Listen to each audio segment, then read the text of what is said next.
Il y a les ravageurs réguliers du maïs, ceux que tout maïsiculteur connaît. Et il y a les ravageurs discrets, exceptionnels et localisés, les ravageurs inhabituels. Écoutez bien cet épisode, ils n'auront plus de secret pour vous. Ne vous laissez pas surprendre. Des antennes dans les champs, le podcast qui vous accompagne au jour le jour dans la surveillance de vos parcelles. Aujourd'hui, les ravageurs inhabituels du maïs, avec nous Tony Daniel et Vincent Guis, tous deux ingénieurs solutions agroécologie chez Syngenta, et notre spécialiste André Fougeroux, président de la commission ravageurs et auxiliaires de Végéfil, la plateforme d'échange scientifique sur la santé des végétaux. Des antennes dans les champs, un podcast proposé par Syngenta. Dites-nous d'abord André, qui sont-ils ces ravageurs inhabituels ? Alors, on les qualifie souvent de ravageurs secondaires parce qu'ils apparaissent moins fréquemment. Mais moi, je préfère utiliser le terme d'inhabituel parce que leur présence est localisée, toujours surprenante, régionalisée, voire localisée dans le temps. Qu'est-ce qui les différencie des autres ravageurs ? C'est l'attention qu'on leur porte, c'est surtout ça qui va les différencier. Aujourd'hui, avec la réduction des insecticides disponibles, le réchauffement climatique, les échanges commerciaux de plus en plus intenses, ces ravageurs qui sont dits inhabituels deviennent de plus en plus préoccupants. Tony Daniel, est-ce que ces ravageurs ont des stades d'attaque de prédilection ?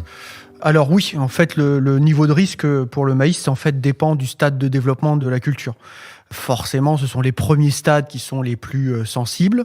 Alors même si ces insectes inhabituels peuvent s'attaquer à des stades un peu plus développés, globalement, on s'accorde à dire qu'au-delà de 10 feuilles du maïs, si vous voulez, le risque est quasi nul.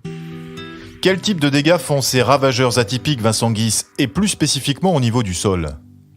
En fait, il en existe de plusieurs sortes et on peut les rassembler en 4 grandes catégories. Tout d'abord, les perforateurs grignoteurs de graines. Alors avec eux, c'est simple, le maïs, ça lève pas du tout, comme par exemple la larve de la mouche d'Esmi. Après, les grignoteurs gourmands qui vont ronger les pieds de maïs en allant jusqu'à leur destruction, comme par exemple le ver gris, le ver blanc, les pials. Après, les adeptes des petites morsures, alors ceux qui s'attaquent aux radicelles et aux racines, ce qui affaiblit la plante, comme par exemple la scutigérelle et diabrotica.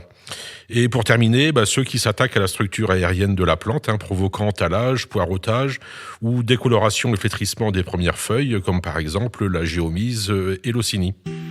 On va essayer de mieux les cerner. Dites-nous d'abord, Vincent, quel est celui qui est le plus invisible dans ces attaques ? Le plus invisible, je dirais que c'est la scutigérelle, car c'est un petit mille-pattes qui fuit la lumière et qui est très mobile, donc très difficile à observer et pas présent partout. Par contre, quand la scutigérelle est présente dans la parcelle, elle provoque des gros retards de croissance et par conséquent des pertes importantes, allant jusqu'à 50% du rendement. Et le plus difficile à combattre ? Sans aucun doute, les mouches, avec géomise et ocynie, surtout qu'aujourd'hui, il n'existe pas à ce jour de solution suffisamment efficace et homologuée. Et en plus, aucun modèle de prévision n'est accessible aujourd'hui sur ces deux ravageurs. Enfin, Tony, d'après vous, quel est le plus féroce dans ces attaques ? Alors, sans aucun doute, Diabrotica, en fait, l'insecte, en s'attaquant aux racines du maïs, provoque des pertes de rendement importantes, jusqu'à 80%. En tout cas, c'est ce qu'on observe en Europe centrale et en Italie, là où il est bien installé. Après, en France, il faut tout de même relativiser, on n'a pas encore vu ce niveau d'attaque. Une fois les dégâts constatés, comment identifier la présence de ces 3 ravageurs et comment faire pour ne pas les confondre avec les autres, André Fougeroux ? Pour Diabrotica, les dégâts peuvent être confondus avec ceux du taupin. Les larves qui sont présentes au pied du maïs permettent de faire l'identification. Et je vous renvoie à l'épisode qui a été fait précédemment, des antennes dans les champs dédiées aux taupins. Vincent Guis ? Alors pour les mouches géomise et ocynie, très présentes en Bretagne, les larves responsables des dégâts sont des asticots qui sont présents soit dans le collet pour la géomise, ou soit alors présents dans le cornet de la plante pour l'ocynie. André, vous vouliez ajouter quelques mots sur la scutigérelle ? Alors, pour la scutigérelle, la confusion de dégâts peut être faite avec celle des nématodes. Les nématodes sont invisibles à l'œil nu. Par contre, la scutigérelle, en faisant très attention, on peut l'observer, mais très difficilement. Et souvent, il faut faire confirmer les symptômes, les dégâts, par un technicien. Il faut savoir aussi que la scutigérelle est surtout présente dans la région Nouvelle-Aquitaine et un peu plus généralement sur la façade atlantique. Enfin, Tony, qu'en est-il de la mouche du semis ?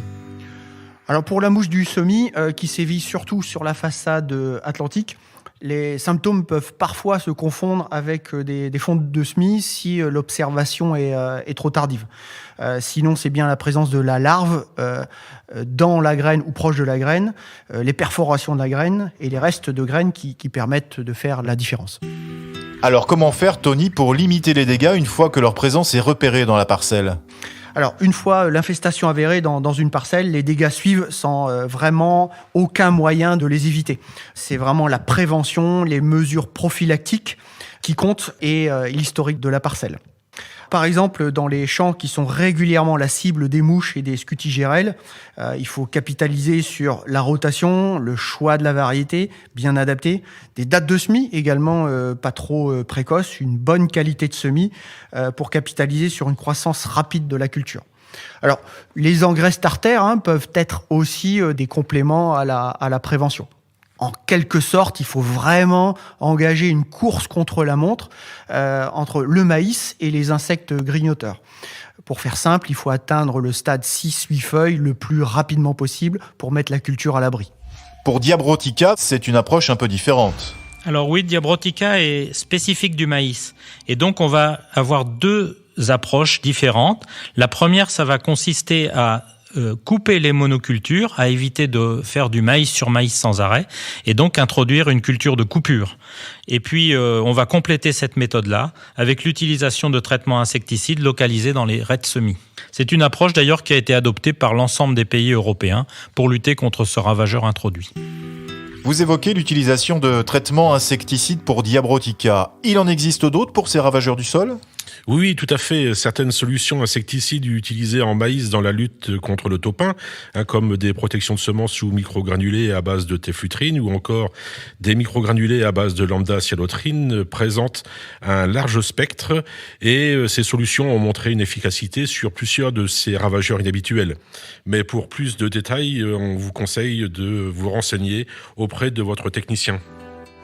La Minute Culture, le hanneton par André Fougeroux. Je voulais juste, au titre de ces ravageurs inhabituels ou insolites, vous parler un petit peu d'un ravageur qui a fait parler de lui pendant des centaines d'années en France, qui a été le fléau des agriculteurs, qui s'appelle le ver blanc, et dont l'adulte est le hanneton. Alors on en entend parler régulièrement, de temps en temps il ressurgit, fait des dégâts sur les maïs, en couchant la plupart des cannes de maïs. Donc ces attaques de ver blanc ont été une plaie pour l'agriculture française. Et c'est ainsi qu'en 1844, par exemple, dans le département de la Sarthe, en distribuant des primes, on a fait ramasser jusqu'à 250 millions d'insectes qui ont été détruits par le feu pour se prémunir des attaques ultérieures. Et il n'y a encore pas si longtemps, dans la région d'Orléans, les enfants ont ramassé 1412 kilos de hannetons lors d'une collecte organisée par la Fédération départementale des groupements de défense contre les ennemis des cultures. Alors aujourd'hui, le hanneton est devenu un ravageur inhabituel, mais qu'il faut surveiller de temps à autre au gré des cultures et au gré des saisons. Vous venez d'écouter un podcast proposé par Syngenta. Nous avons besoin de vous pour relayer les précieuses informations que nous vous avons collectées ici. Alors n'hésitez pas à partager ce podcast sur les réseaux sociaux, à laisser des commentaires et à liker cet épisode. Et surtout, n'oubliez pas, ne vous laissez pas surprendre.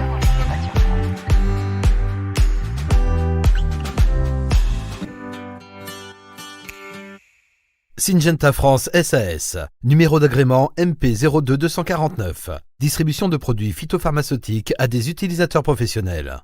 Téflutrine, toxicité aiguë, voie orale, catégorie 2. Toxicité aiguë, voie cutanée, catégorie 2. Toxicité aiguë, inhalation, catégorie 1. Toxicité aiguë pour le milieu aquatique, catégorie 1. Toxicité chronique pour le milieu aquatique, catégorie 1. Dangereux, respectez les précautions d'emploi.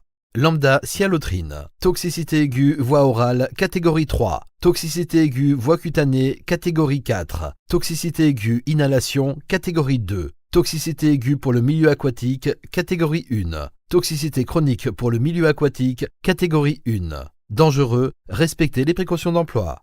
Avant toute utilisation, assurez-vous que celle-ci est indispensable. Privilégiez chaque fois que possible les méthodes alternatives et les produits présentant le risque le plus faible pour la santé humaine et animale. Et pour l'environnement, conformément au principe de la protection intégrée, consultez http://agriculture.gouv.fr/ecophyto. Pour les conditions d'emploi et les usages, doses et conditions préconisées, se référer à l'étiquette du produit ou www.syngenta.fr. Produit pour les professionnels. Utilisez les produits phytopharmaceutiques avec précaution. Avant toute utilisation, lisez l'étiquette et les informations concernant le produit. Podcast enregistré le 16 novembre 2020.